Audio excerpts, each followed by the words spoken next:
Bismillahirrahmanirrahim. Assalamualaikum warahmatullahi wabarakatuh. Selamat pagi, salam sejahtera bagi kita sekalian. Shalom, salve, Om Swastiastu, Namo Buddhaya, salam kebajikan. Yang saya hormati, Wakil Presiden Republik Indonesia, Saudara Gibran Rakabuming Raka, Menteri Dalam Negeri, sebagai penyelenggara kegiatan, Jenderal Polisi Purnawirawan Muhammad Tito Karnavian, para Menteri Koordinator, para Menteri, Kepala Badan, Jaksa Agung, Kapolri, Panglima TNI, Kepala BIN, para penasihat khusus Presiden, Ketua Dewan Ekonomi Nasional, Ketua KPK, para Wakil Menteri, Wakil Kepala Badan, dan seluruh anggota Kabinet Merah Putih yang hadir. Yang saya hormati dan saya banggakan, seluruh kepala daerah setanah air yang hadir, para gubernur, para wakil gubernur, para bupati, para wakil bupati, para wali kota, para wakil wali kota, dari seluruh penjuru tanah air yang hadir pada siang hari ini. Para pimpinan DPRD tingkat provinsi, pimpinan DPRD tingkat kabupaten dan kota, DPR Papua dan DPR Aceh yang saya hormati, para eselon 1, kementerian dan lembaga, para Panglima Kodam, Komandan Kodairal, Panglima Kodau, para Kapolda, Kajati dan Kabinda dari seluruh tanah air yang hadir, para Komandan Korem, Komandan Lanal, Pangkalan TNI AL, Komandan Lanut, Pangkalan TNI AU, Komandan Kodim, Kapolres dan Kajari dari seluruh Indonesia yang saya hormati dan saya banggakan. Para Kepala Badan Pusat Statistik tingkat provinsi dan kabupaten kota yang saya hormati dan sebagainya. Yang saya hormati, seluruh pimpinan instansi tingkat provinsi dan kabupaten kota, para hadirin undangan, serta rekan-rekan pers dan media yang hadir.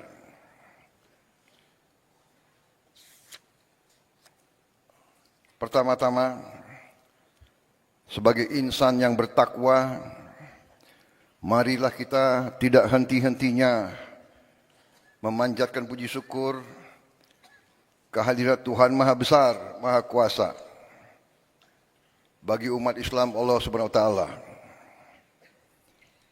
yang memiliki sekalian alam. Hanya kepadanya lah kita berdoa dan hanya kepadanya lah kita memohon pertolongan. Kita bersyukur atas segala karunia, atas kesehatan, kedamaian yang masih diberikan kepada kita. Selagi kita terus berdoa agar saudara-saudara kita yang terkena musibah di beberapa daerah seluruh Indonesia diberi pertolongan, diberi kebaikan secepat mungkin. Adalah kehormatan dan kebanggaan bagi saya untuk bisa hadir dalam acara istimewa ini, bertemu dengan saudara-saudara semuanya dari seluruh penjuru tanah air. Dalam kesempatan ini, saya menyampaikan penghargaan yang setinggi-tingginya kepada Menteri Dalam Negeri yang menyelenggarakan acara yang tertib seperti ini.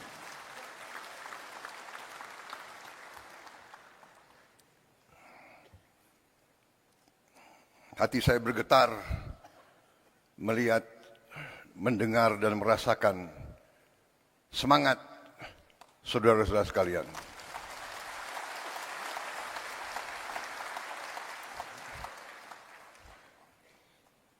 Kalau semangat saudara sungguh-sungguh berasal dari kalbu saudara-saudara sekalian yang paling dalam, masa depan bangsa kita, saya yakin aman dan saya yakin kita akan berhasil. Saudara-saudara, banyak yang selalu menilai, banyak dari luar bangsa kita yang mengatakan bangsa Indonesia adalah bangsa yang tidak mungkin. Indonesia is an impossible nation. An impossible nation. How can so many ethnic groups, so many races, religions be united? Mereka tidak bisa membayangkan bagaimana negara yang sekian banyak suku bangsa, kelompok etnis, sekian ras, sekian agama besar, ratusan bahasa, bisa berkumpul, bisa bersatu, bisa mengejar cita-cita dalam suatu kerangka negara kesatuan. Mereka tidak bisa bayangkan.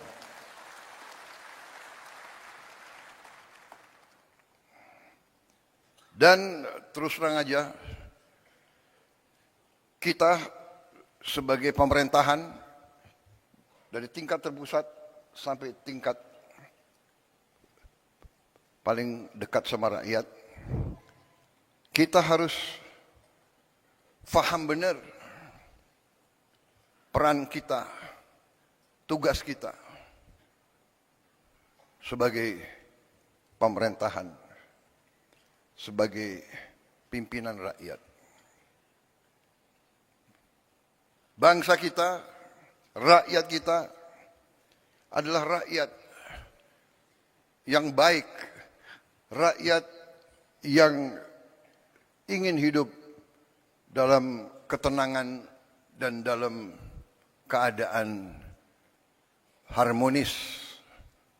Mereka berharap, bahkan mereka mendambakan selalu pemimpin yang baik, pemimpin yang adil, pemimpin yang jujur, pemimpin yang bekerja untuk kepentingan rakyat semuanya, bukan segelintir orang. Bahkan mereka tidak suka pemimpin yang hanya memajukan kepentingan pribadinya saja.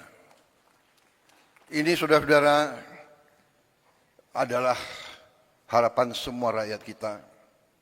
Dan hari ini bagi saya adalah suatu kesempatan yang baik bahwa saya bisa bertatap muka dengan hampir bisa dikatakan 99% pemerintah Republik Indonesia dari tingkat pusat sampai tingkat daerah. Saudara-saudara, saya katakan tadi kita dianggap negara yang tidak mungkin.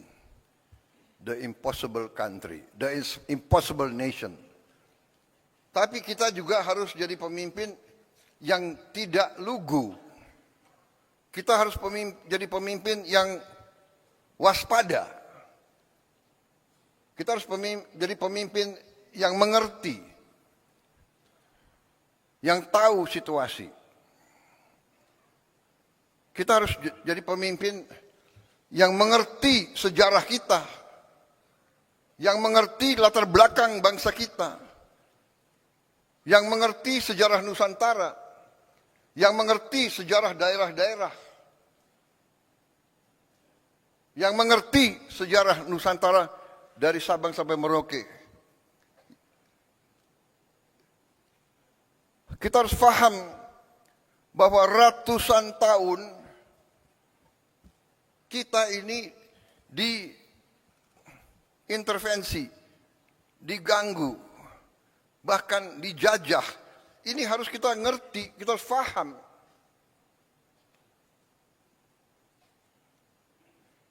Mereka yang melupakan sejarah akan dihukum oleh sejarah. Mereka yang melupakan sejarah akan terbelit dalam kesalahan-kesalahan yang dilakukan di masa lalu. Kenapa saya mengatakan itu, saudara-saudara? Karena kita mendapat kesempatan hari ini, kita dapat kesempatan untuk melihat bagaimana dunia sebenarnya. Kita melihat sekarang negara-negara besar yang mengajarkan kita untuk demokrasi, untuk hak asasi manusia, untuk the rule of law, untuk menjaga lingkungan hidup. Merekalah yang melanggar apa yang mereka ajarkan.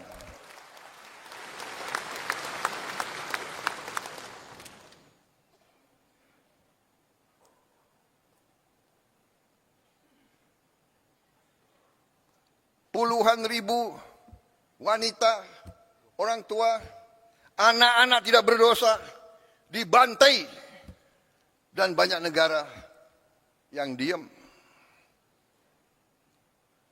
Di mana hak asasi manusia?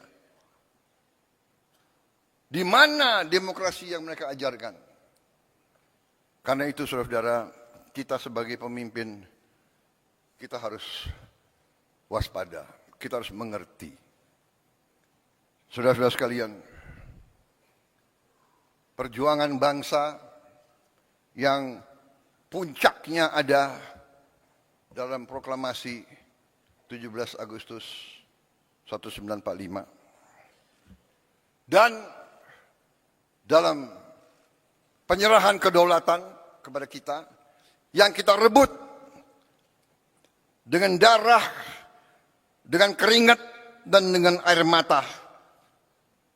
Kita rebut melalui perjuangan ratusan tahun di semua daerah.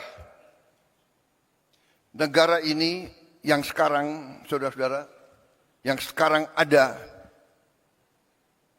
dalam kendali kita,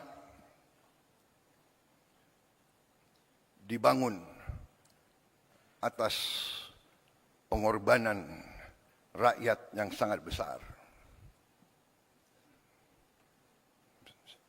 Karena itulah kita tidak boleh lupa bahwa adanya kita adalah untuk berbakti, mengabdi kepada rakyat kita. Ini hal yang selalu mudah kita ucapkan, tapi harus kita buktikan. Saudara-saudara, karena itu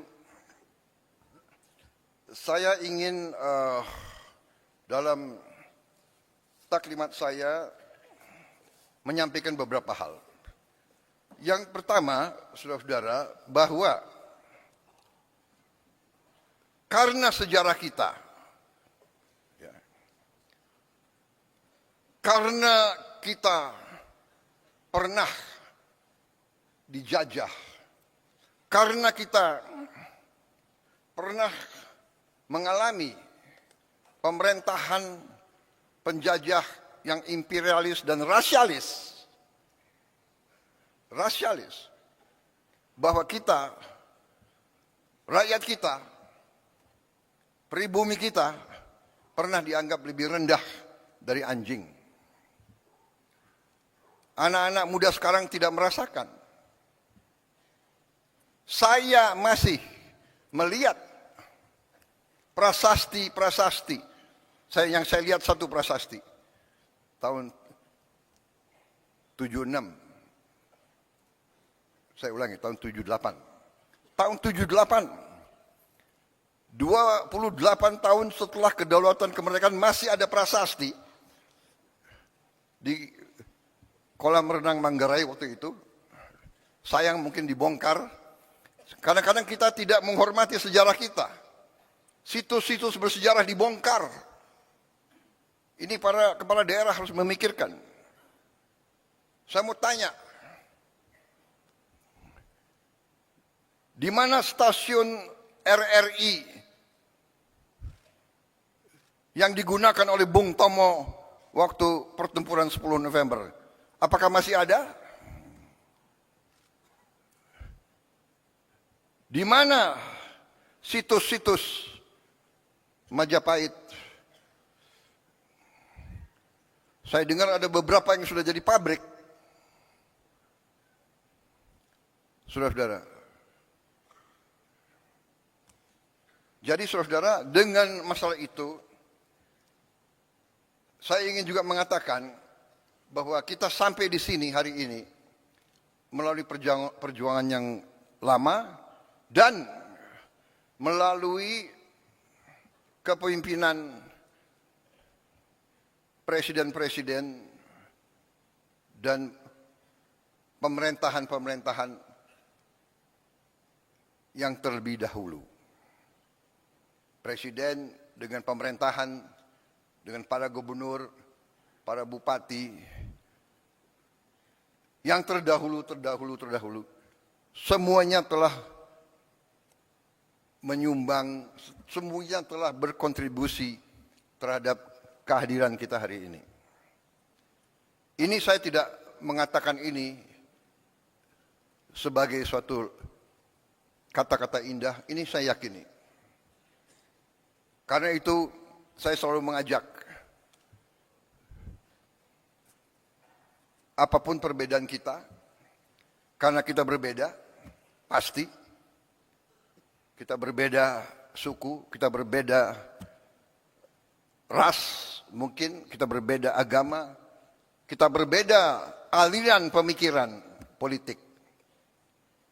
Tapi kita adalah satu bagian, satu keluarga besar Indonesia.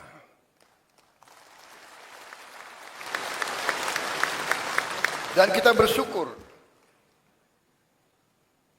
mulai dari presiden pertama dan selanjutnya, setiap presiden telah memberi sumbangan yang besar terhadap kelangsungan hidup bangsa Indonesia.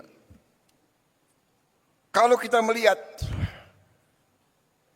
kekurangan-kekurangan, kalau kita melihat kesalahan-kesalahan, ya, ada kesalahan, ada kekurangan. Karena manusia itu ada kemampuan dan ada batas kemampuan. Tetapi kalau kita lihat, sekali lagi, kalau kita belajar sejarah, kita lihat konteks. Bagaimana Bung Karno, Bung Hatta, dan pemimpin-pemimpin kita begitu menerima kedaulatan pemerintahan, begitu dihantam oleh pemberontakan, oleh kudeta, macam-macam. Ada angkatan perang Ratu Adil dipimpin oleh Westerling. Beberapa hari, 2 minggu setelah penyerahan kedaulatan, terjadi usaha pembunuhan presiden, wakil presiden, Perdana Menteri kita, dan pimpinan-pimpinan kita. 2 minggu dan seterusnya muncul.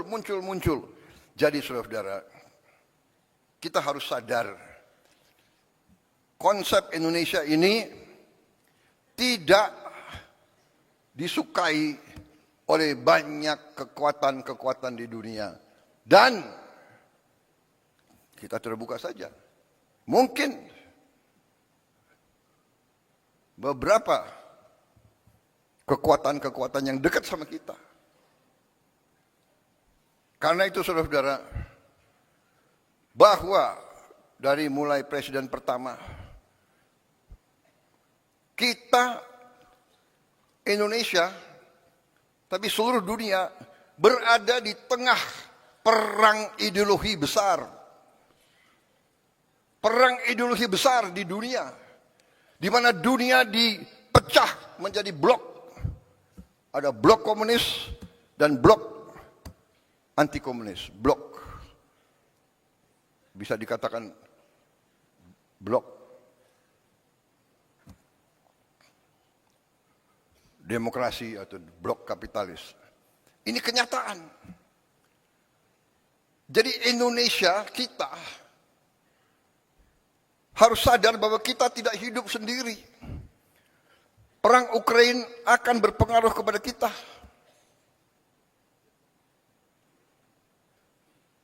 Peristiwa di Gaza berpengaruh kepada kita. Saudara-saudara. Jadi saudara-saudara, ini yang saya ingin sampaikan ke seluruh barisan pemerintahan. Marilah kita waspada. Marilah kita mengerti tantangan-tantangan yang ada di dunia ini. Saudara-saudara, saya baru pulang dari Eropa. Saya ketemu tokoh-tokoh dunia. Saya hadir di Davos. Puluhan kepala negara hadir. Hampir semua merisaukan pecahnya perang dunia ketiga. Kita di sini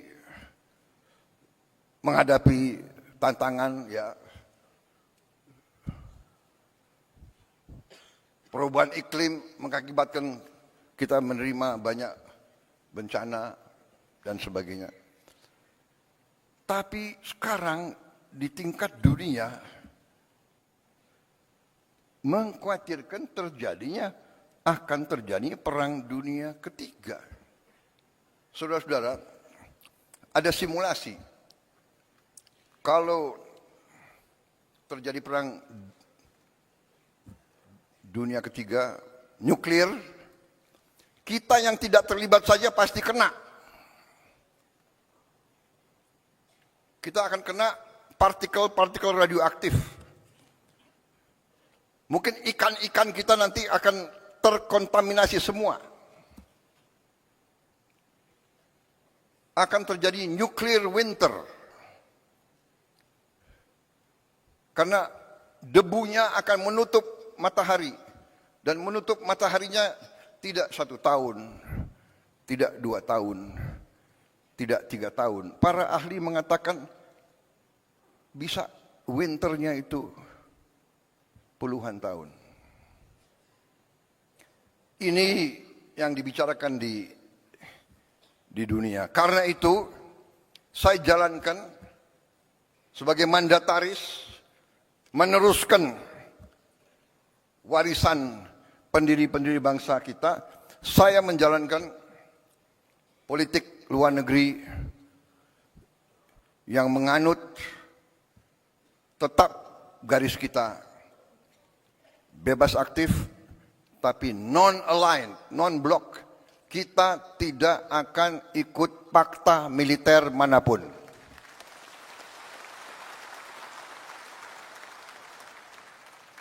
Saya katakan filosofi luar negeri saya adalah 1000 kawan terlalu sedikit, 1 lawan terlalu banyak.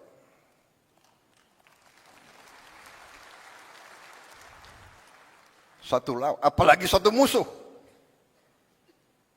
Itu garis kita. Tapi kita mengerti semua Ya, kita mengerti semua. Kalau kita sungguh-sungguh mau non-blok, kalau kita sungguh-sungguh mau tidak terlibat dalam fakta, kalau kita sungguh-sungguh mau bersahabat sama semua, berarti kita sendiri. Kalau kita diancam, kalau kita diserang, tidak akan ada yang bantu kita, saudara-saudara. Percaya sama saya, nobody is going to help us. Karena itu dari awal Bung Karno mengatakan kita harus berdiri di atas kaki kita sendiri.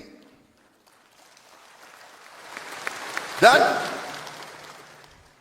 Panglima Besar kita yang pertama, Panglima Besar Sudirman mengajarkan kepada kita harus percaya kepada kekuatan kita sendiri. Saudara-saudara, dengan segala hormat kepada para pakar yang pandai dan pintar, yang punya banyak gelar, saya hormati mereka. Tapi dunia ini adalah keadaan nyata, bukan keadaan ideal. Saya selalu mengingatkan, mengajarkan yang berlaku di dunia ini sekarang adalah yang kuat akan berbuat apa yang mereka kehendaki. Yang lemah akan menderita. Itu yang kita lihat hari ini. Kita lihat di mana-mana. Jadi saudara-saudara, tugas saya sebagai presiden, sebagai pemegang kepercayaan rakyat yang disumpah, saya harus menjaga bangsa ini. Saya harus menjaga rakyat ini.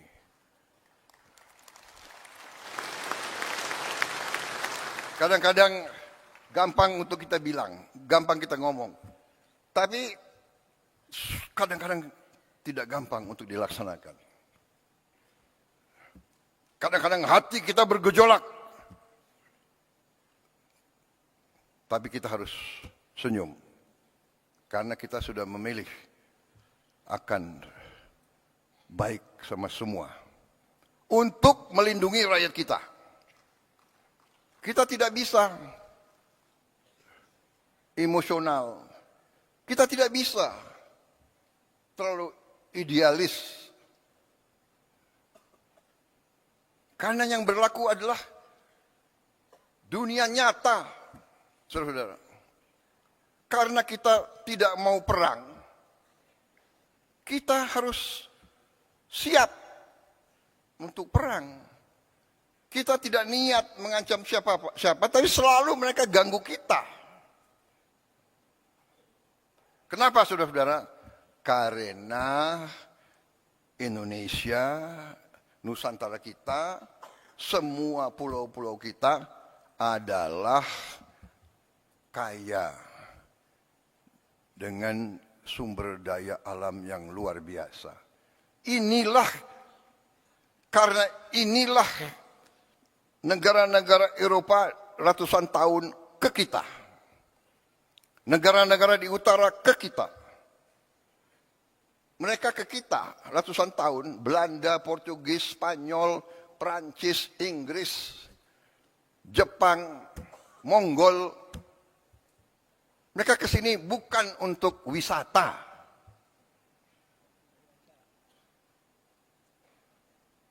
Mereka pertama datang mau dagang. Karena bangsa kita baik, kita nih genetika kita nih baik, ya kan? Kita suka dengan tamu. Benar? Suka dengan tamu. Semua suku, kalau kedatangan tamu, diterima dengan baik. Walaupun rakyat kita miskin, tamu datang diterima dengan baik. Kalau hanya bisa kasih nasi pakai garam, itu dikasih. Presiden Singapura yang sekarang pernah cerita sama saya, waktu dia masa muda, dia sama istrinya keliling di Sumatera, di Sulawesi Selatan. Karena waktu masih muda, mereka apa itu? Backpacker ya, backpacking. Jadi naik bus, numpang. Satu saat di tengah sawah hujan badai, mereka kesasar. Tahu-tahu ketemu anak kecil membawa mereka ke rumah orang tuanya. Mungkin di Sulawesi Selatan, saya tidak tahu namanya apa, Dukuh, ya, hanya kelompok 4-5 rumah. Diajak ke dalam, ketemu orang tuanya, ternyata ini Presiden Singapura cerita sama saya. Dia begini, saya tidak bisa lupa rakyatmu. Kami diajak duduk, mereka sangat-sangat miskin. Kami lihat dia hanya makan nasi sama lauknya pisang. Bapak, ibu, 2 anak, 2 tamu. Satu apa itu? Satu tampang beras, nasi, dengan pisang. Itu dibagi ke tamu dulu. Ini sifat bangsa kita. Saya mengalami sebagai perwira muda, prajurit muda, rakyat kita di mana-mana keluar memberi sesuatu yang bagi mereka sangat susah. Ini cerita Presiden Singapura 30 tahun yang lalu. Sekarang rakyat kita masih banyak yang hanya makan nasi. Mungkin dengan daun singkong, mungkin hanya dengan garam.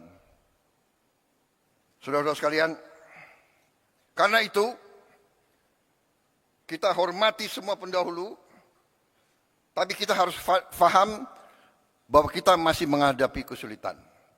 Kita masih menghadapi tantangan. Kita masih menghadapi kekurangan. Kita tahu bahwa rakyat kita masih banyak yang mengalami kesulitan hidup. Sekarang para ahli ekonomi, ya, ada istilah desil 1, desil 2, desil 3, desil 4 dan sebagainya. Dan kita ini kadang-kadang takut bicara apa adanya. Nggak mau kita mengakui.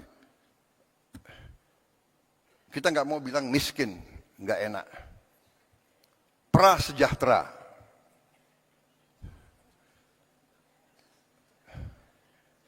Miskin kasihan kita, tapi nggak enak kita, ya kan? Prasejahtera. Habis itu ada istilah lagi, apa itu? Bahasa Inggrisnya, the aspiring middle class. Jadi orang yang berusaha naik ke middle class. Dia berusaha naik, berarti dia belum sampai kan? Berarti dia bukan kelas menengah.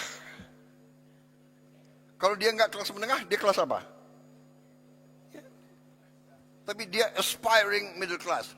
Ini BPS. Pintar juga kalian cari istilah-istilah itu. Tapi saya mengerti, saudara tidak mau turunkan moral bangsa Indonesia. Habis itu the aspiring middle class. Habis itu ada yang rentan miskin. Gimana rentan miskin? Gimana? Iya kan? Rentan miskin. Habis itu miskin, baru sangat miskin. Saudara-saudara, kita harus berjuang bersama-sama, semua unsur, semua tingkatan, semua latar belakang, semua partai manapun, kita harus bersatu. Kita harus berjuang menghilangkan kemiskinan dari bumi Indonesia. Kita tidak boleh menyerah. Kita tidak boleh takut dengan kesulitan. Kita tidak boleh mengatakan, aduh, apa bisa, apa mampu. Karena di sini banyak kelompok. Ada kelompok-kelompok, apa bisa, apa mampu. Selalu menimbulkan keraguan-raguan. Ini orang Indonesia atau orang apa ini? Saya bingung. Ini wartawan masih ada ya? Baik,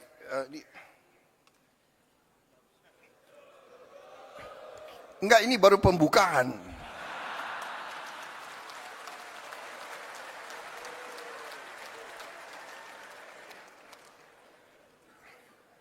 Saya belum sampai ke halaman pertama, belum selesai. Jadi saudara-saudara, ya, kita tidak boleh menyerah sebelum bertanding. Kemiskinan terlalu banyak. Saudara-saudara, ya, kemiskinan terlalu banyak. Tapi ini tidak bisa kita terima karena kekayaan kita sangat-sangat banyak. Sangat-sangat banyak. Tapi, terus terang aja, kita harus berani mengakui bahwa unsur pimpinan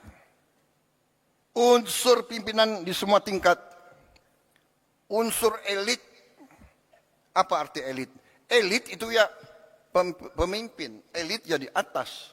Ada elit akademis, para profesor, elit politik, para pemimpin politik, elit tentara polisi, para pimpinan tentara polisi, elit yudikatif, elit ya pemimpin.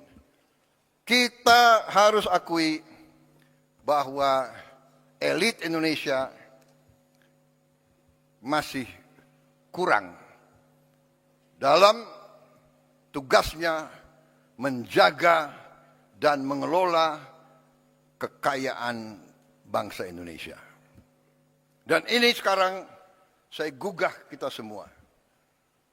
Saya gugah, mari kita semua sebagai pemimpin, mari kita sekarang membulatkan tekad kita, membenahi diri kita dan unsur kita, dan lingkungan kita, dan lingkaran kita. Mari kita bertekad untuk menyelamatkan, menjaga, dan mengelola kekayaan alam kita untuk sebesar-besarnya kepentingan rakyat kita. Saya menggugah, saya mengajak, mari saudara-saudara kita bersatu. Tidak ada urusan saudara berasal dari partai mana. Jangan kita terlibat dalam apa itu? Dalam sekat-sekat yang timbul karena sejarah. Kita belajar dari sejarah. Segala pertikaian, segala permusuhan, segala kesalahan, mari kita tanam dalam-dalam. Kita bisa bicara, kita bisa ribut terus. Kita bisa ribut terus. 200 tahun yang lalu, kakek dari kakekmu, atau apa itu, buyut dari buyutmu, waktu itu mencuri sapi saya, sapi buyut saya. Mau diteruskan permusuhan itu. Perang 200-300 tahun mau kita teruskan. Saudara-saudara, tidak ada gunanya. Tidak ada gunanya karena dunia ini berkembang sangat cepat. Dunia ini berkembang sangat-sangat cepat. Saudara-saudara, nanti tahap kedua dari taklimat saya yang khusus intern, teman-teman wartawan kita persilakan makan siang di luar. Saya akan jelaskan cerita-cerita menarik. Intinya saudara-saudara sekarang, intinya saya dipilih, sekarang saya akan bekerja untuk seluruh rakyat Indonesia.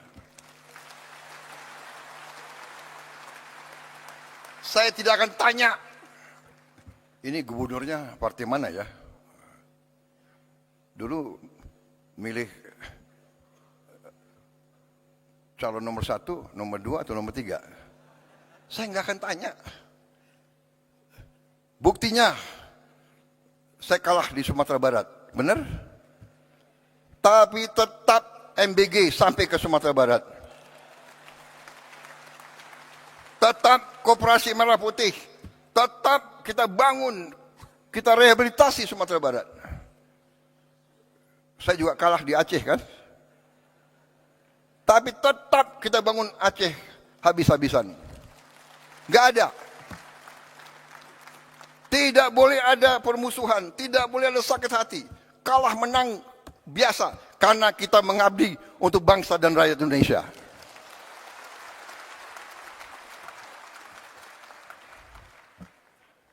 Saya nggak tanya, Pak Bursa, kau partai mana? Kan nggak saya tanya. Nggak saya tanya kan? Tetap saya dukung beliau. Benar.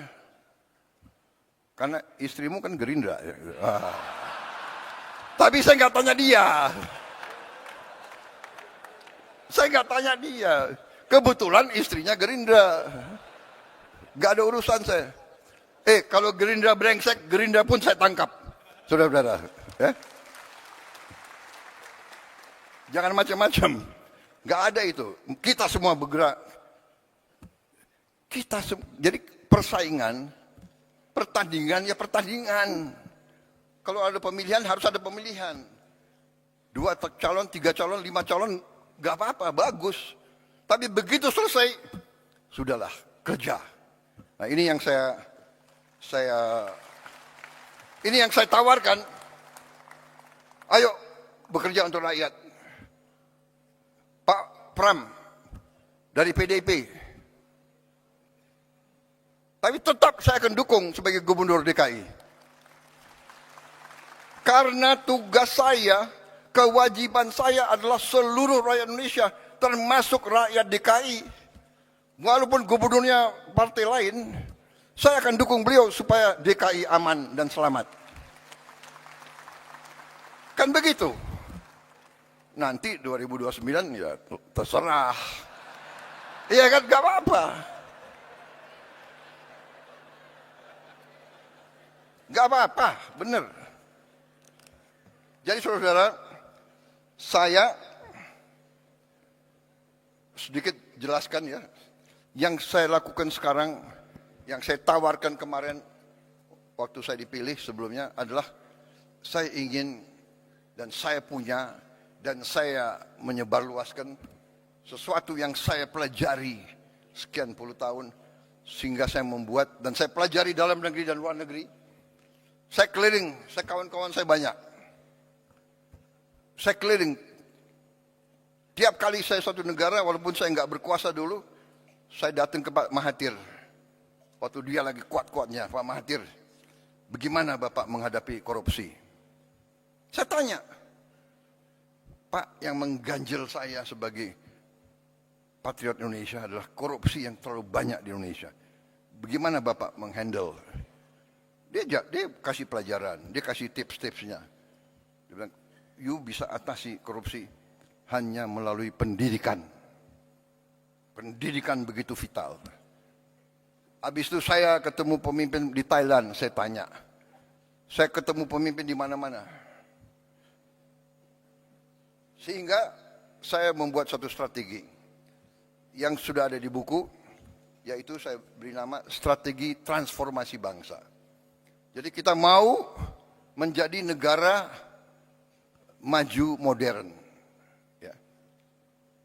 Kriteria kita adalah maju modern, di mana seluruh rakyat kita mengalami kualitas hidup yang baik. Kita tidak bermimpi untuk menjadi high income country. Kita tidak bermimpi kita mau hidup seperti Norwegia atau Kanada, atau kita hanya mau supaya semua rakyat kita hidup, kualitas hidupnya baik. Artinya makan harus cukup sehat, kesehatannya harus dijamin, anak-anaknya harus sekolah dengan baik, dia punya penghasilan yang cukup. Dan inilah strategi yang kita buat, ya, yang saya sebut 8 misi dari Asta Cita, 17 program prioritas, dan program hasil terbaik cepat. Ya. Dan saudara-saudara, dari itu, ya, kalau bisa saya ringkas, lebih sederhana, yaitu fondasi pertama kita, mau tidak mau, suka tidak suka, kita harus swasembada pangan. Swasembada pangan. Tidak ada alternatif. Kalau kita mau merdeka, kalau kita mau sejahtera, kita harus jamin produksi pangan. Sehingga pangan bisa dinikmati oleh seluruh rakyat kita. Swasembada pangan adalah syarat, itu adalah pilar yang utama dari strategi yang saya tawarkan dan saya jalankan sekarang. Saya ajak saudara, ayo sama-sama sebagai patriot bangsa. Tapi kalau kau tidak mau ikut saya tetap jalan terus. Karena saya bertekad Indonesia harus mampu mencapai kemerdekaan yang sejati. Kemudian swasembada energi. Harus. Nanti ada kelompok, apa bisa? Bisa.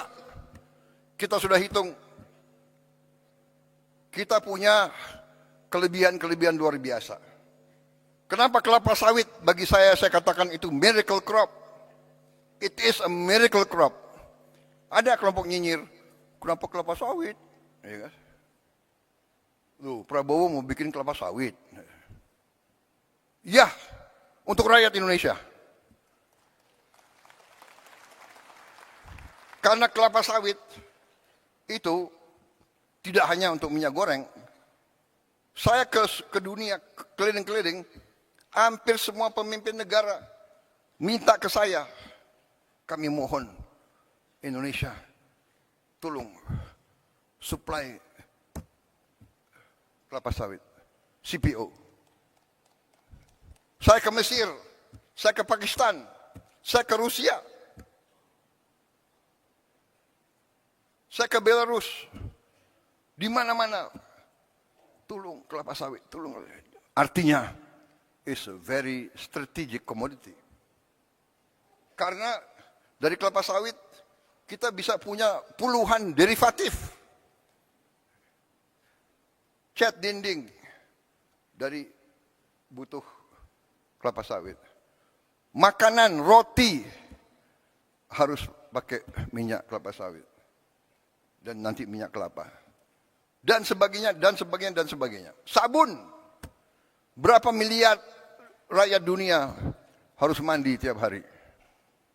Kecuali yang malas mandi.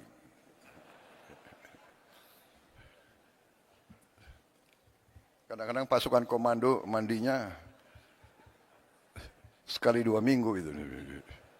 Kalau di hutan nggak boleh mandi. Saudara-saudara, tapi yang lebih utama kelapa sawit, dari kelapa sawit kita bisa bikin solar. Jadi kita nanti biodiesel, biosolar itu akan membuat kita bebas dari ketergantungan luar. Ya, yang mau pakai bensin terus silakan. Ya orang kaya bayar aja, nggak apa-apa, harga dunia. Tapi rakyat kita bisa hidup dengan solar. Pesawat terbang, aftur, kita nanti produsen aftur bisa yang terbesar di dunia. Aftur. Bahkan saudara-saudara, limbahnya kelapa sawit, jelantah itu bahan untuk aftur. Sehingga, maaf, bangsa-bangsa lain, saya tutup, saya larang ekspor limbah kelapa sawit. Ekspor jelantah. Harus untuk kepentingan rakyat Indonesia dulu. Baru. Saudara-saudara, swasembada energi, swasembada pangan, baru kita harus merubah aliran uang yang dari desa ke kota, ke ibu kota dan ke luar negeri. Kita harus hentikan, membalikan. Antara lain dengan makan bergizi gratis. Anak-anak kita harus makan cukup. Dan alhamdulillah hari ini, tadi malam saya cek Kepala BGN, kita sudah mencapai 60 juta penerima manfaat. 60 juta dalam 1 tahun. 1 tahun 4 bulan, 5 bulan. 60 juta. Tidak ada yang menduga kita mampu. Tidak ada yang menduga. Banyak bahkan orang-orang hebat meramalkan pasti gagal. Ya. Sekian ribu keracunan. Kita makan di restoran paling mahal aja di Jakarta ada yang keracunan. Kalau kita jumlahkan berapa ribu yang keracunan dibandingkan berapa miliar makanan yang sudah kita bagi,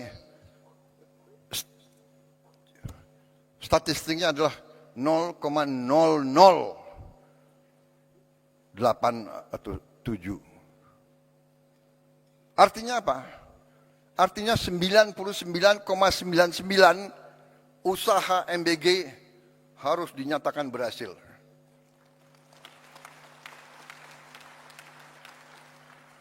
Saya tidak mengerti.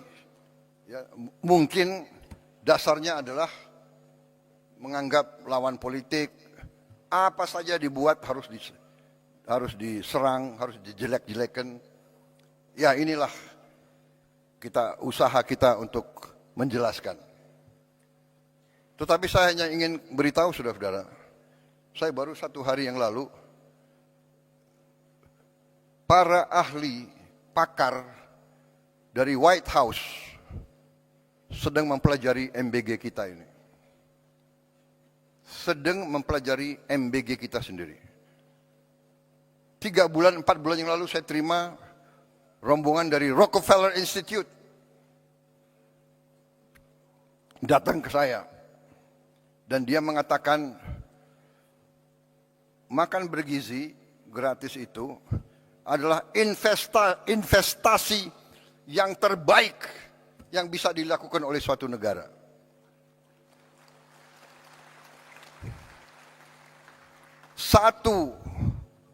Satu dolar atau 1 rupiah yang kita keluarkan untuk makan bergizi akan menimbulkan lipat ganda minimal 5 kali. Dan dalam jangka panjang akan menjadi 35 kali investasinya itu. Saudara-saudara, ada kecenderungan para orang pintar kita lebih percaya orang asing daripada bangsanya sendiri. Jadi, ya, cek aja ke Rockefeller Institute. Karena mereka nggak akan percaya dengan orang-orang ini. Saya nggak ngerti. Saya nggak ngerti mereka itu pemikirannya kayak apa. Tapi tetap harus kita ajak bicara.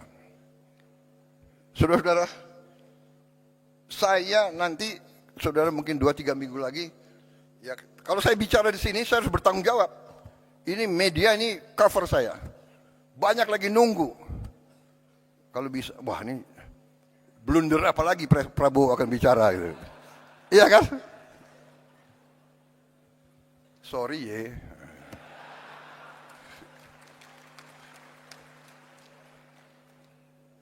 Saya kaget sendiri.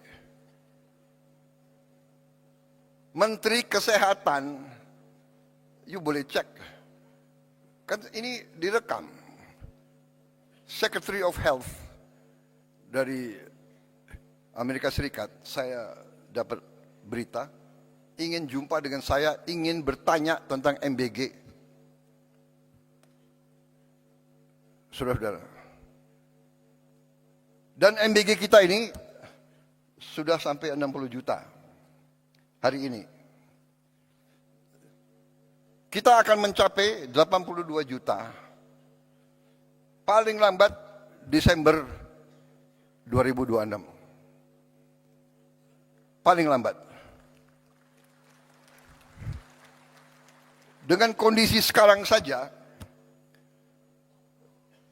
hari ini MBG telah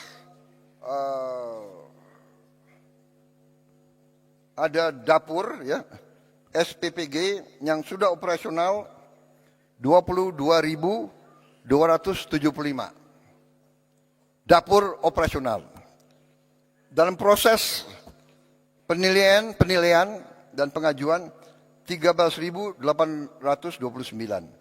Dengan 22.000 saja sekarang kita sudah menciptakan lapangan kerja 1 juta.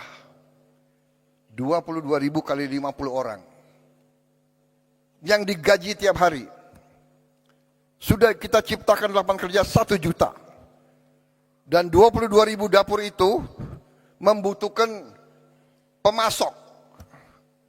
Pemasok tomat, wortel, sayur, telur, ikan, ayam, daging, dan sebagainya. Di tiap desa, tiap dapur menimbulkan pemasok bisa sampai 10, bisa sampai 20 orang.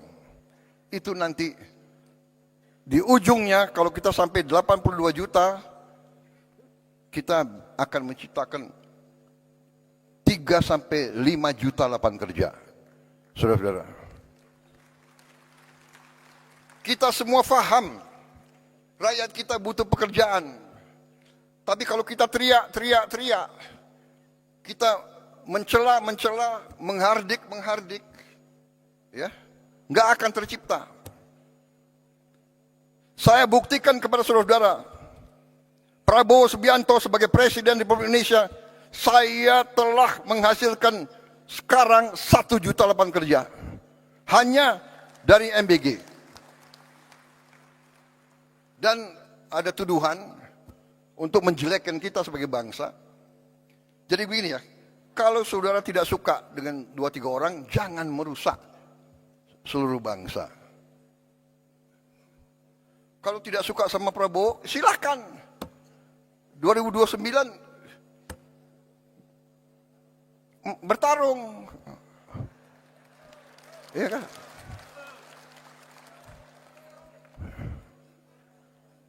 Sedikit-sedikit mau demo. Demo boleh. Tapi dia tidak berharap demo, dia berharap kerusuhan. Dan kerusuhan itu mencelakakan bangsa dan negara.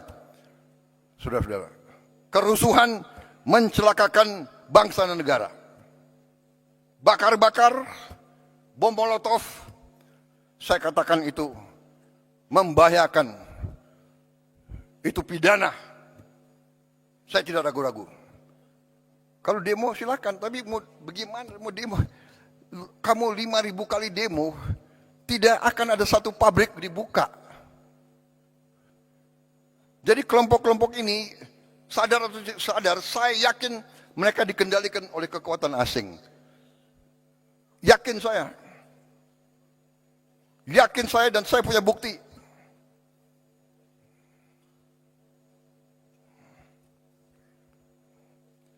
Dan saya menghimbau mereka, hai warga negara Indonesia, apakah kau tidak kasihan sama rakyatmu?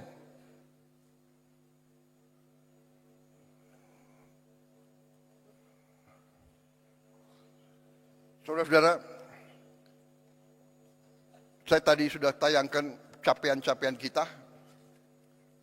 dan capaian-capaian ini real, bukan omon-omon.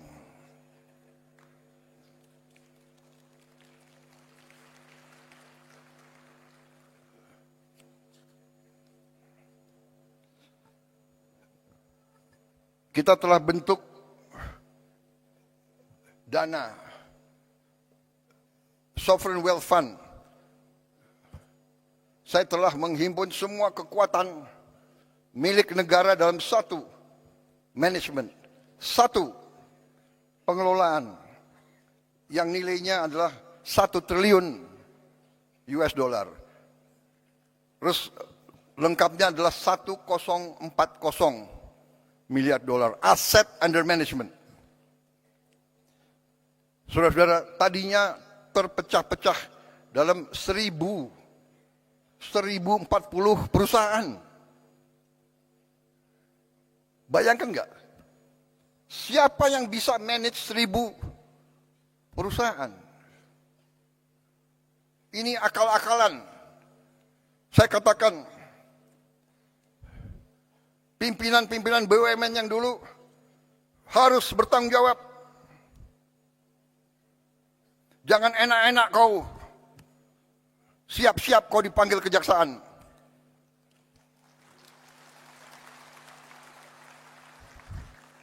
Kan mereka ngejek, Prabowo itu hanya bisa ngomong di podium aja. Oh ya? Ya tunggu aja panggilan. Lu jangan nantang gue lo. Saya hanya takut sama rakyat Indonesia dan Tuhan Maha Besar. Saya hanya takut itu. Dan kita semuanya harusnya itu. Saudara-saudara, sudahlah. Kita ini semuanya sebentar lagi dipanggil. Benar. Dan kalau dipanggil tidak sesuai nomor urut. Tidak sesuai senioritas. Sorry ya. Belum tentu aku duluan dipanggil. Bisa yang muda-muda di sana tuh. Iya kan? Jadi lebih baik berbuat kebaikan. Lebih baik membela rakyat. Lebih mulia, saudara-saudara. Pasti nggak benar. Saudara-saudara, saya paling kasihan. Kalau saya lihat ada tokoh atau kawan atau siapa yang diborgel, ya kan? Pakai baju apa itu? Baju oranye ya, oranye kan? Pakai warna oranye ya kan? Kasihan anak istrinya. Sekarang ini sudahlah, saudara-saudara, ya. Macam-macam ada, digital ada apa susah sudah.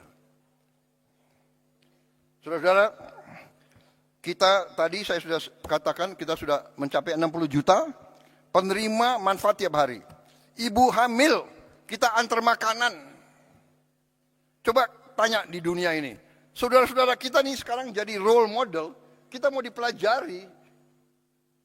Ibu hamil diantar makanan. Orang lansia, orang tua yang hidup sendiri diantar makanan. Kasih lihat, kasih tahu saya negara mana. Dan saudara mungkin ada yang percaya nggak? Tapi nanti saya juga kaget loh. Kok White House mempelajari makan bergizi kita ini? Saudara-saudara, kita sudah mencapai total makan yang kita produksi 3 miliar ya. 3,7 miliar. Kalau nanti 82 juta penerima manfaat, kita akan mencapai secara matematik minimal 17 miliar makan yang kita produksi. Saudara-saudara, 70 juta rakyat kita sudah dicek kesehatan gratis. Pertama kali dalam sejarah. Dan yang kita ketemukan hasilnya ya lumayan menantang. nanti beberapa bulan lagi akan kita wujudkan minimal 28.000 koperasi di tiap desa. Dan koperasi itu koperasi yang operasional, punya gudang, punya cold storage, dan akan punya 2 truk masing-masing koperasi. Tidak akan ada panen yang tidak terjual. Dulu menunggu siapa yang mau ambil. Tengkulaklah, perantaralah, sekarang tidak. Koperasi bisa ngirim sendiri hasil panennya. Kalau belum bisa dijual, dia simpan dalam gudang. Dia punya gudang sendiri. Dan kita akan bikin desa-desa nelayan dan proyek-proyek perikanan sehingga rakyat kita akan dapat ikan seger, protein yang harganya mungkin setengah dari daging. Tiap keluarga Indonesia harus makan lauk protein tiap hari. Itu cita-cita pemerintah Republik Indonesia. Itu cita-cita saya. Dan saudara bisa lihat hasil-hasil kita yang lain. 282.180 sekolah telah menerima interactive flat panel. Tahun ini sudah selesai.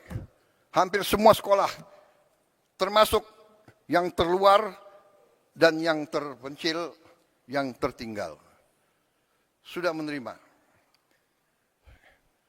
Di pulau-pulau terpencil, di gunung-gunung tertinggi, mereka sudah punya panel interaktif. Kemarin di Aceh dan di beberapa bagian ada yang rusak karena banjir, kita akan ganti segera. Tahun ini kita akan lengkapi, kita harap ini cukup untuk 1 kelas tiap sekolah. Tahun ini saya tujuannya adalah tiap sekolah minimal dapat 2 lagi, minimal. Sehingga nanti dapat 3 kelas. 3 ruang kelas. Mudah-mudahan 4 ruang kelas. Akhir 2008-2009, setiap ruang kelas di seluruh Indonesia akan punya interaktif digital panel. Artinya apa? Kita bisa mengajar dari Jakarta. Sekolah-sekolah yang gurunya kurang, yang guru matematiknya kurang, guru bahasa Inggris kurang, guru fisika, guru biologi, kita bisa menerima pengajaran dari pusat interaktif. Saya sebetulnya nanti ujungnya saya bisa lihat ruang kelas gurunya ada atau tidak.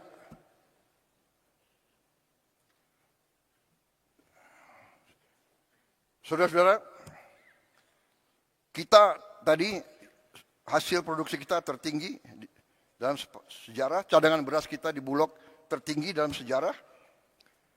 Hasil investasi kita, lapangan kerja baru sudah terbentuk 2,7 juta. Kita juga sekarang buat inovasi yang jarang dilakukan di dunia. Anak-anak dari kelompok yang paling tidak mampu, kita sekolahkan dalam sekolah berasrama.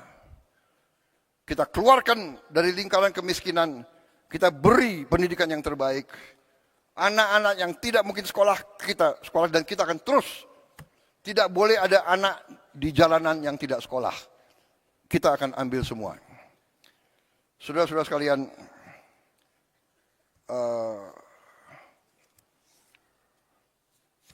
saya kira sudah, nanti yang salah satu program kita yang sangat strategis adalah kampung nelayan. Ada 12 juta kampung nelayan, kita akan modernisasi. Setiap kampung nelayan akan kita bikin jetty, dermaga kecil. Kita juga beri pabrik es, kita juga beri cold storage, dan kita bantu kapal-kapal ikannya. Kapal ikan yang 5 GT, beberapa, nanti kapal ikan yang lebih besar 30 GT, kita harap tiap desa akan dapat satu. Artinya apa? Nelayan-nelayan kita bisa melaut lebih lama, penghasilan mereka naik, dan kita sudah punya pilot project di Biak yang telah terbukti meningkatkan hasil petani hampir 60% peningkatannya. Saudara-saudara, demikian adalah hasil-hasil kita. Baru sekelumit, masih banyak lagi hasil kita, tapi itu highlight ya. Kita telah berbuat banyak. Yang paling strategis nanti saya kira adalah Danantara. Sekarang kita tidak ke luar negeri minta-minta investasi. Kita mengajak. Dan kita punya kemampuan sekarang. Jadi tadi saya sampaikan pokok-pokok yang harus kita mulai, kita laksanakan adalah hilirisasi. Hilirisasi tahun ini ada 18 proyek hilirisasi prioritas 2026. Industri smelter aluminium, industri stainless steel slab, industri oleoresin, industri ikan filet tilapia, modul surya terintegrasi, industri gasifikasi batubara, industri copper rod, wire and tube, industri oleo food, kelapa sawit, industri karaginan, rumput laut, industri bioaftur dari jelantah, industri aspal, industri besi baja, industri nata de coco, MCT, dan tepung kelapa. Dari kelapa, kita akan bangun kilang minyak. Masa minyak kita kirim keluar ke kilang minyak, habis itu kita import lagi, ya kan? Industri mangan sulfat, industri chemical grade alumina, industri klor alkali plant, oil storage tanks. 18 proyek ini akan ciptakan 276.000 lapangan kerja berkualitas dengan investasi rupiah 618 triliun. Ini tahun ini akan kita mulai. Tapi sebelum itu, saya ingin sampaikan kepada para kepala daerah bahwa masalah bangsa ini sekarang adalah juga yang sangat krusial adalah masalah sampah.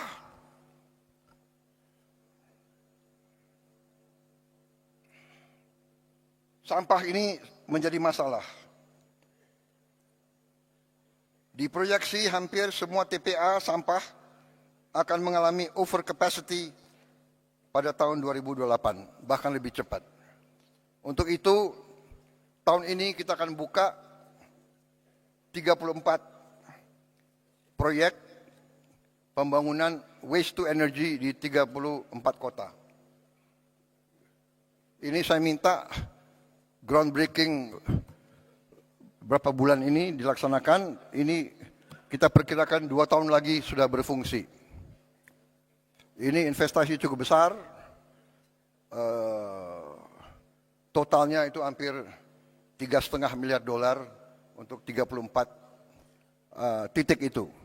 Tetapi setelah saya lihat di beberapa kabupaten, saya yakin bahwa kota-kota kabupaten sudah juga mulai harus ada. Dan ini sudah ada inisiatif beberapa bupati, improvisasi, ini sedang kita pelajari, mungkin bisa saling menukar pengalaman.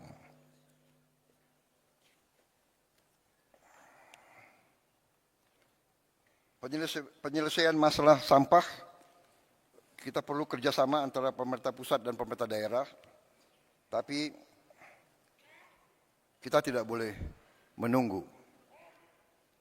Karena itu Bila perlu, demi kepentingan rakyat, pemerintah pusat yang akan memimpin. Saudara-saudara sekalian.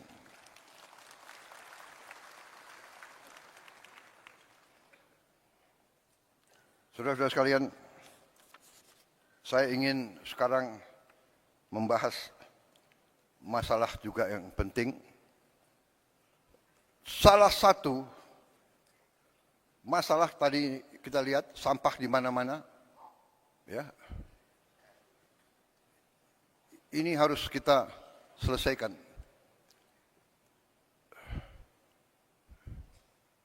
Ini tidak bisa dengan caci maki, teriak-teriak, mengejek, ya kan?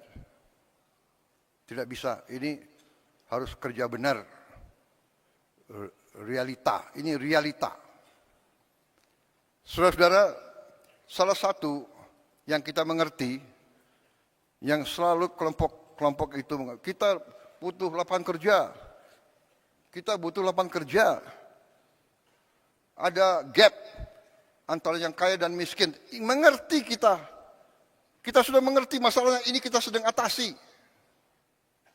Saudara-saudara, salah satu adalah pariwisata. Pariwisata menyerap lapangan kerja paling banyak.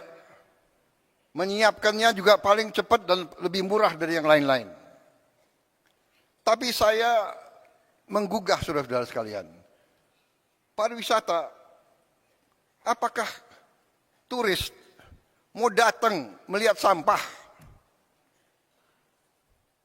Indonesia indah, dia mau datang lihat kumuh. Dia mau ke Bali, pantai Bali kotor. Saya di Korea ketemu tokoh-tokoh di Korea, menteri-menteri, jenderal-jenderal, kadang-kadang ya tentara dimanapun, dia nggak pakai basa-basi, bicaranya apa adanya. Dia ngomong ke saya, dia bilang, Your Excellency, I just came from Bali. Oh, Bali so dirty now. Bali not nice. Wah, tapi saya terima itu sebagai koreksi. Ya. Ini kita harus atasi bersama. Ini kalau nggak salah, sorry.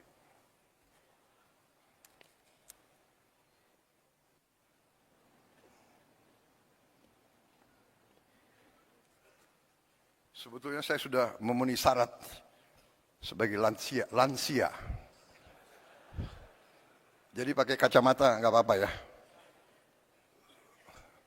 Nah, ini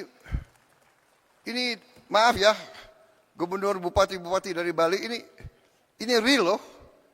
Bali bulan Desember 2025. Ini pantai Bali. Bagaimana turis mau datang ke situ lihat sampah?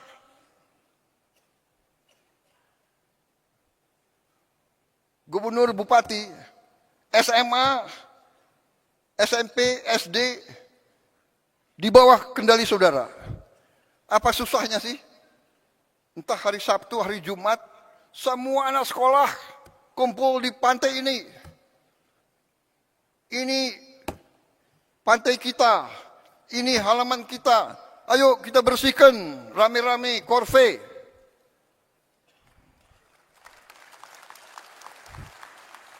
Apa salahnya? Kalau bupati dan gubernur tidak bisa saya perintah, Dandim, Danrem, saya perintahkan kau, ya, gerakan anak buahmu, korve, tiap hari atau tiap berapa hari, korve. Kepolisian, kerahkan korve.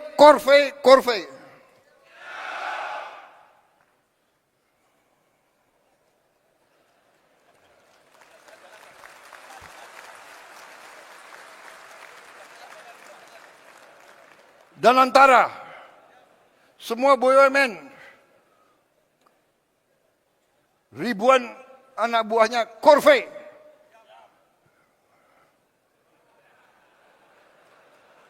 Saya tidak mau lihat plastik atau sampah di sekitar kantor-kantor BUMN.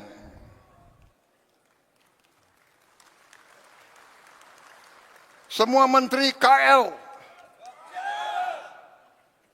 sebelum masuk kantor minimal setengah jam bersihkan lingkunganmu.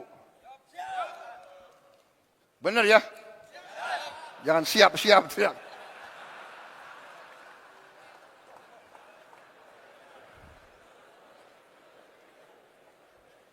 Minimal setengah jam pagi-pagi sebelum masuk kantor. Kalau perlu menterinya mimpin. KL semua itu.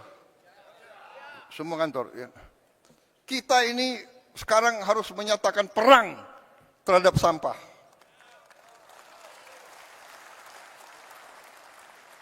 Bagaimana Bupati, Wali Kota?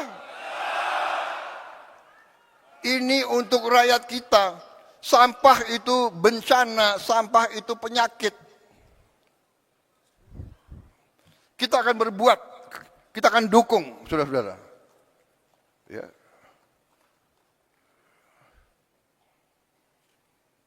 Ini 34 kita segera mulai. Begitu ada uang, kita arahkan ke sini juga. Bagaimana kita mau jual, kita mau harapkan pariwisata, kalau lingkungan kita nggak benar, ya, jorok, kotor. Saudara-saudara, dalam waktu dekat, saya sebetulnya mau launching apa yang saya sebut Gerakan Indonesia Asri. Aman, sehat, resik, indah. Resik saya tanya artinya apa? Artinya bersih, tertib, dan sebagainya. Ini hanya suatu katakanlah nama, tapi wujudnya tadi. Ya. Semua instansi pemerintahan harus memimpin korve. Anak sekolah nggak apa-apa. Pagi-pagi 10 menit, 15 menit, setengah jam. Kalau ratusan ribuan itu, cepat itu. Ya. Modalnya nanti apa? Modalnya gerobak-gerobak, truk-truk, sampah, dan sebagainya. Kemudian, salah satu dalam rangka indah, saya lihat, saudara-saudara, semua kota kecamatan, hampir semua desa kita, sekarang maaf ya, terlalu banyak genteng dari seng. Seng ini panas untuk penghuni, seng ini juga bekarat. Jadi tidak mungkin Indonesia indah kalau semua genteng dari seng. Maaf saya tidak tahu ini dari dulu industri aluminium dari mana ya. Maaf, bikin yang lain-lain deh. Saya ingin semua atap Indonesia pakai genteng.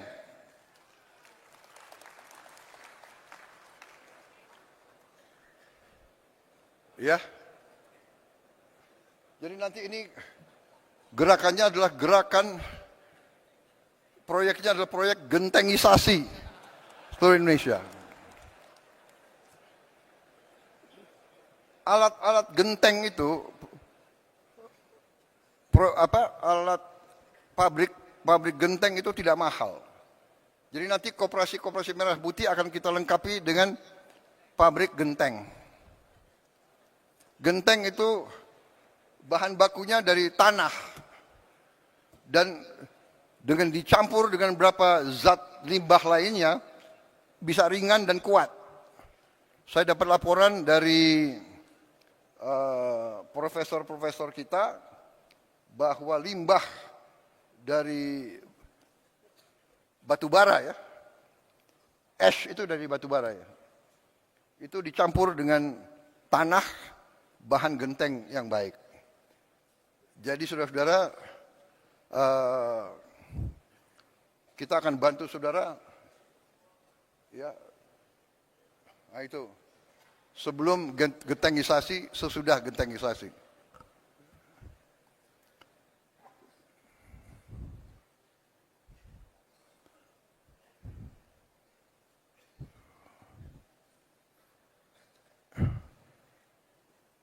Ini serius ya.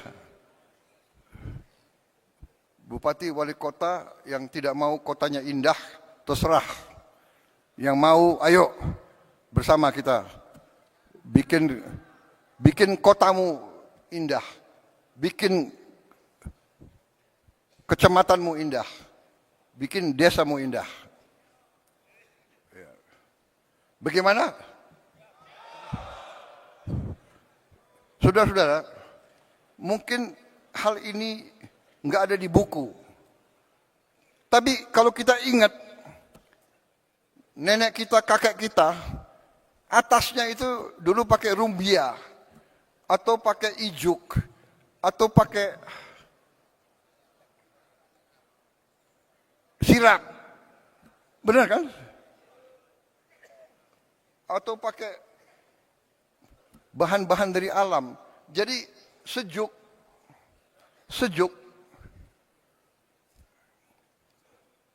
Dulu desa ibu saya di Minahasa itu pakai rumbia semua.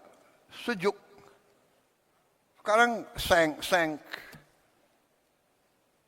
Jadi saudara-saudara, saya mengajak, ini sangat penting. Turis dari luar untuk apa didatang melihat seng berkarat? Karat itu lambang degenerasi.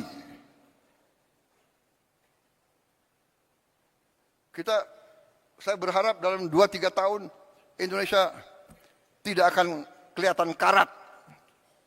Karat adalah lambang degenerasi. Bukan lambang kebangkitan. Indonesia bangkit, Indonesia harus kuat, Indonesia harus indah. Rakyat kita harus bahagia. Saudara, saya kira ini dulu untuk tahap pertama.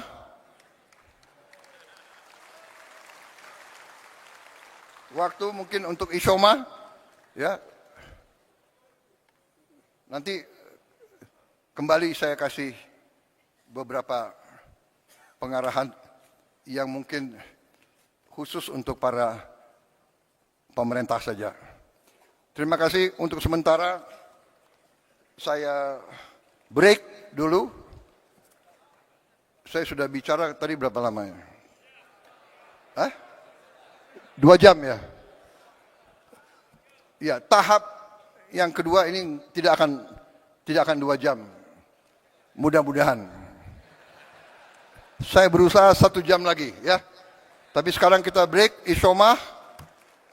Kita bisa istirahat sebentar, nanti kita kembali lagi. Mendagri yang atur ya. Mendagri kemana nih?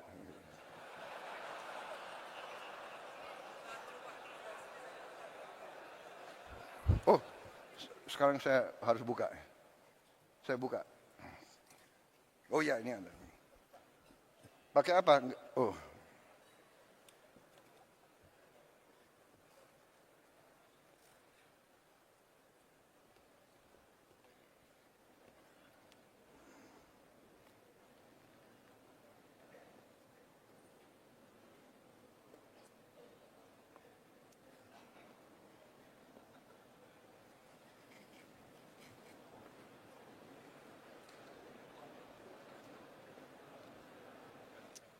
Ya, oke. Sebentar lagi saya akan resmi buka. Tapi, oh ya ini juga dalam rangka Indonesia Asri, ya terus terang aja saya minta kepada pemerintah, ya, tolong tertibkan iklan-iklan, spanduk-spanduk terlalu banyak. Kalau saya ke Balikpapan dan saya ke Banjarmasin, hampir nggak berbeda. Spanduk. Kalau saya naik ke Hambalang, spanduk. Ayam goreng, Pesen satu, dapat satu free. Kenapa harus besar-besar sih? Turis datang nggak mau lihat spanduk. Bogor itu dulu kota paling indah. Kota paling indah. Bung Karno lebih senang di Bogor daripada Jakarta. Dari dulu aku pingin tinggal di Bogor. Akhirnya jadi presiden ya tinggal di Bogor. Saudara-saudara, terlalu banyak spanduk, baliho, iklan. Tolong ditertibkan. Ajak bicara pengusaha, Kadin, HIPMI, ya kan? Asosiasi pengusaha, bicara sama mereka. Yuk bikinlah iklan, jangan terlalu, ya kan? Orang ke Bali, lihat, aduh. Orang ke Bali, ingin lihat Bali. Dia tidak ingin lihat Kentucky Fried Chicken, besar-besar. McDonald's, ya kan? Jalan-jalan protokol, ditertibkanlah, ya kan? Ajak bicara baik-baik. Kalau kau mau buka bengkel apa, bukalah bengkel tapi depannya ya sopan gitu ya. Ini untuk kita semua. Kabel-kabel listrik, seliwan, ya.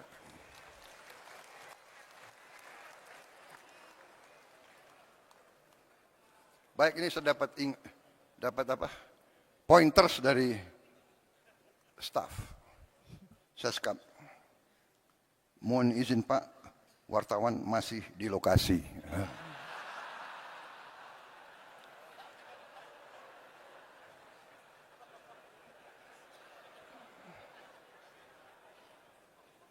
Supaya saya nggak bicara macam-macam lah gitu. Kalau bicara Indonesia harus asri, boleh kan? Baik, terima kasih. Kita break dengan mengucap Bismillahirrahmanirrahim. Pada pagi hari ini, Senin 2 Februari 2026, saya Prabowo Subianto, Presiden Republik Indonesia, dengan ini secara resmi saya nyatakan Rapat Koordinasi Nasional Pemerintah Pusat dan Daerah tahun 2026 secara resmi dibuka.